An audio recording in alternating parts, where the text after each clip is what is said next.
umwe mu bakinnyi babiri b'abahanga ku isi, n'umwe mu bakinnyi b'abahanga magingo aya ngaya isi yagize, dore yuko haba mu gutsinda ibitego ndetse haba no mu kugenda bakora amwe mu mateka akomeye atarigeze akorwa n'umwe mu bakinnyi bo ku isi. Uwo nguwo azamu yatabaye uwa mbere aba uwa kabiri, mwite Cristiano Ronaldo, ndetse ni byinshi yagiye yifuza, aho yagendaga avuga ati njyewe buriya nkunda Perezida Donald Trump, ati ndetse nifuza ko umunsi umwe twazaganira.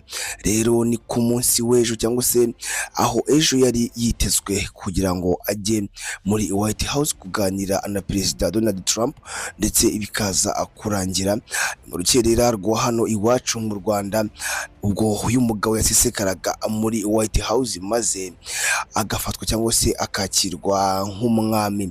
Cristiano Ronaldo ntabwo yagiye wenyine, kuko yari kumwe n'abandi bashyitsi bamuherekeje, harimo umugore we ndetse n'abandi nk'igikomangoma cya Saudi Arabia ndetse n'abandi benshi. Twibutse yuko muri White House hari harimo n'abandi bayobozi nka Elon Musk uhagarariye cyangwa se umwe mu bakire baba muri Leta Zunze Ubumwe za Amerika ndetse no ku isi yose muri rusange.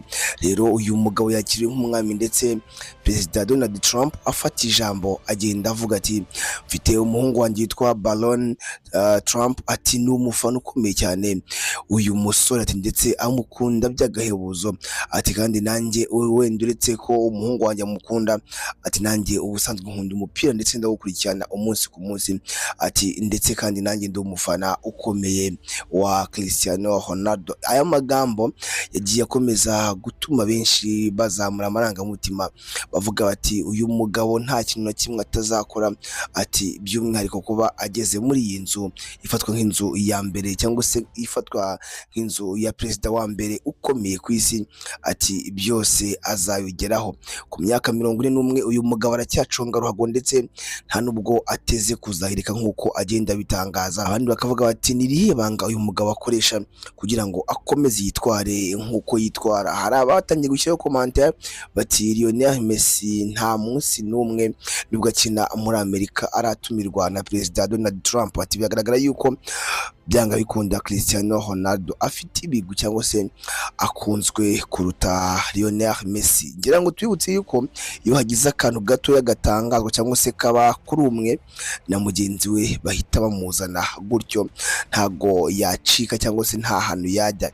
Iyo Messi yitwaye neza bahita bazanamo Cristiano Ronaldo, ndetse iyo Cristiano Ronaldo yitwaye neza bahita bazanamo Messi.